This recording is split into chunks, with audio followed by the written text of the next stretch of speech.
Yo, YouTube, this is BUB'S Comics coming at you with a quick comic haul. I'm laughing because it's the third time I've tried to record this. The first time I tried to record it, I had a huge coughing fit. The second time, I forgot my microphone was off. And that was the third time, so let's bust through this. I've shown this first book 3 times. So we're going to have a Grail today, so I'm really excited about that. And it's a book I've been going after for 2 years, so it's a Grail in the making. We'll show that later. Let's get to this first book that I picked up on New Comic Book Day.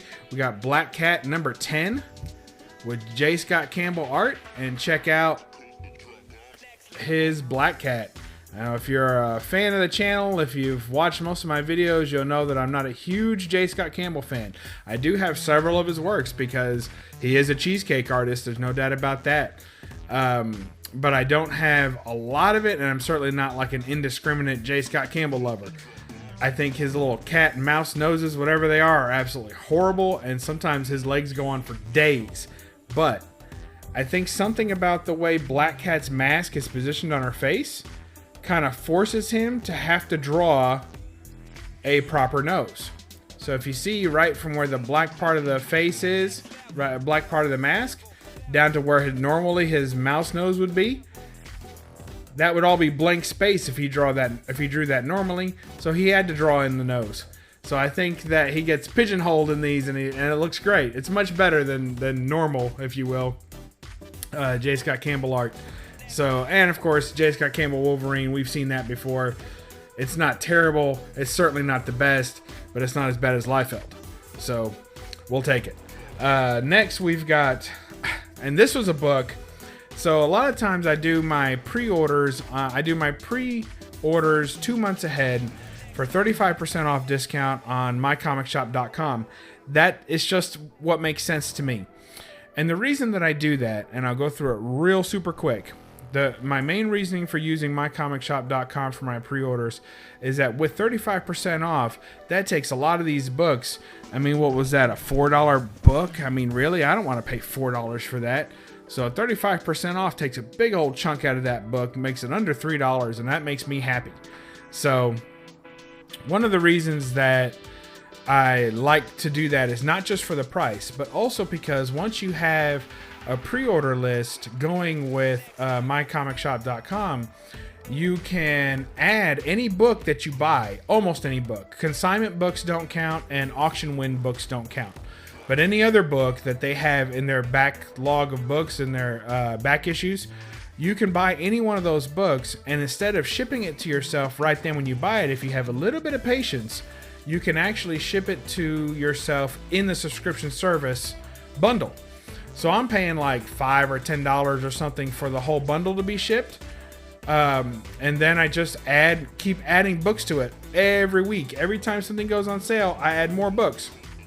So as long as that keeps happening, I come out on top because boom, over and over and over again, I get a whole stack of books shipped to me once a month from mycomicshop.com for like $5-10. So you hardly can't beat that. Plus you're getting the discount on new books. But here's the catch. A lot of times variant covers won't have an image attached to them 2 months before the book comes out. So you kind of have to wait until the month before they come out to get a lot of those to get a look at a lot of those variant covers. You can buy them, but you're buying them blind. It has like a blank picture, and you just have to hope you like the artist, and you have to hope that it all works out. Or, try and cancel the order later. I guess you could. I've never tried to do that. So anyway, this next one, I should have bought it. I should have bought it on pre-order, but I didn't. And the day that mycomicshop.com went live on Wednesday, they were already sold out. They did pop up again a day later, but they were with an increased price. So, but here's Black Cat number 10. I know I'm making a big deal out of a book that you guys probably all picked up at your shop. Well, I picked this up at my shop too, but I was shocked that they had a ton of them. So I was very happy about that. I almost got a couple just in case. But Black Cat number 10, the Adi Granoff variant. You guys know I love Adi Granoff, and I picked up a lot of Spider-Woman variants this month, and I can easily say that this one, I'm going to be shocked if any of the other ones that I ordered on pre-order come out better looking than this cover. This book is amazing. I just love the detail given to Spider-Woman there. That is absolutely gorgeous. That's everything I buy comics for right there. That is perfect. A very, very slender, demure, athletic look. And then Black Cat got a little extra thicker, but man. And look at that face. That's not some generic cartoon looking face. That's beautiful. Absolutely gorgeous. On the gargoyle, man. That's just fantastic. Eddie Granoff rarely disappoints. And I'm very, very pleased to have this book. That's slab worthy just for the art alone. Okay, so now we're going to get to Grail Central here. Here's what happened. I had a book on my wish list, on my want list on eBay. I forget. A YouTuber showed it off once. And they were like, try and find this book. And I was like, okay, I see you. And it's a beautiful book, and I totally wanted it, and it's right up my alley. Everything that I look for in a book. And I was like, let me try and find that book. That book's a ghost. You can't find that book. So, long story short, hold on one sec. Getting over a cold. Long story short, I've had a search for this book on eBay for 2 years. Well, it finally happened. I had multiple searches because you got to be careful when you put a search in eBay. It does like a direct hit search for the exact words that you put in, or a jumble of those words. But sometimes things are worded differently, or so you should add a couple of extra words just in case. So anyway, this was one of my broader searches, so I had to sift through a couple of things. But for the first time, this book actually popped up on search. And it's not the book I'm about to show. The book I'm going to show now is because I bought a lot of 36 books. I paid for 36 books. The seller actually threw in an extra book. You know, that's fine. And I kept it. But a lot of 37 books is what it turned out to be. And I paid for 36 books just to get one book out of it. But in the course of that 36 books, of course, I kept more than just one. I kept 4. So first off, we have New 52, number 31. Wonder Woman, New 52, 31. This is the Batman 66 variant. I don't really care for the little mop top guys down there. That doesn't do anything for me. But that Wonder Woman looks fantastic. I thought that the detail on her was really, really cool. I'm totally digging that. That's fantastic. So there's a variant for that. And if you can figure out what this run was, I bet you still don't figure out what the variant is that I picked up. So here's Wonder Woman, again, New 52, so you can already figure out that this is a New 52 run that I bought for Wonder Woman. Which, you know, by all accounts, the story isn't great, and people really didn't like the treatment of Wonder Woman in this run. But check that out. Wonder Woman, She Can Do It, number 32. This was another one that I just... Why not? It was a cool variant. This variant goes for like 10 to 15 bucks. This one, maybe $5. But I just thought they were cool. This was actually the free book that got thrown in. I don't know why, but he threw in this Wonder Woman number 52. And I thought that was pretty cool. And hey, for free, I'll take it. I like that. I like that a lot. Rokel, I think it says, or Pakel. What's funny is I forget who did the art on the rest of them, but it's terrible. Like, the cover art on this series is so ugly to me. It's just so bad. So it was really cool to see. Basically, all the ones I kept none of them were by the main cover artist for the series. So that shows you something. And here it is, The Grail, the book. The reason I bought 36 plus 1 Wonder Woman New 52 books was to get this book right here, Wonder Woman number 28. The Steampunk Wonder Woman variant. I don't even know who the artist is on this, and I don't care. That is amazing. Check that out, y'all. Now you want to talk about a ghost book. This book is a straight up ghost. For a modern variant, there's less than 60 on the census. Okay, slabbed. There's only a 20 or so 9/8 for a modern book. That's unheard of. Usually a modern variant, there's hundreds slabbed. Good luck finding this book. This book is just about perfect. And I just love the subject matter of that. She's got the steampunk glasses right there on her hat, on her kind of Uncle Sam hat. She's got the corset, the bustier, whatever that is. It's like a burlesque outfit or something. And then look at her little stars there. Isn't that great? Look at that. And then she's got like garter belts that have stars holding them in. I mean, the detail was just amazing. So cool. She's got the lasso. Looks like she's beat a couple of people up. She's coming out of the saloon and she's about to get fired on. She ain't worried. So cool. Wonder Woman 28 steampunk variant ghost book. Straight up ghost book. Try finding this book. You're just not going to find it. 2 years. A 2 years eBay search to come up with that book. Can you believe that?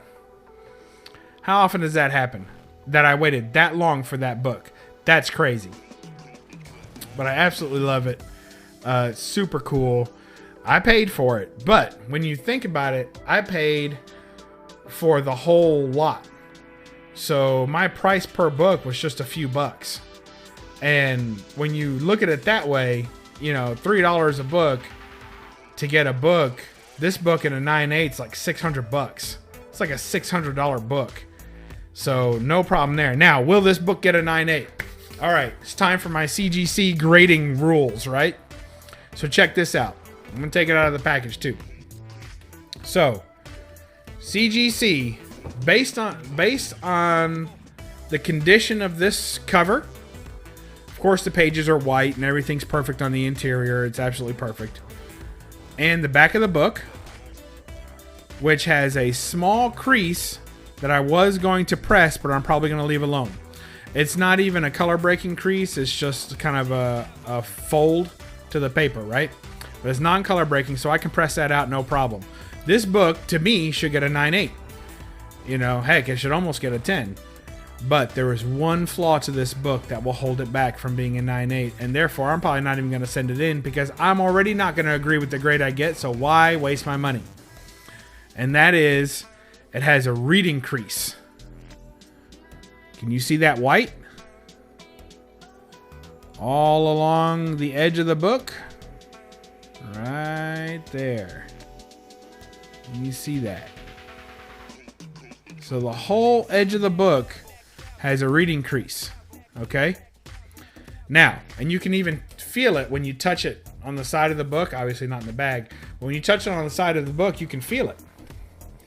So, what will that do to a grade if you send that into CGC? Well, these days CGC's grades, in my opinion, are so wild.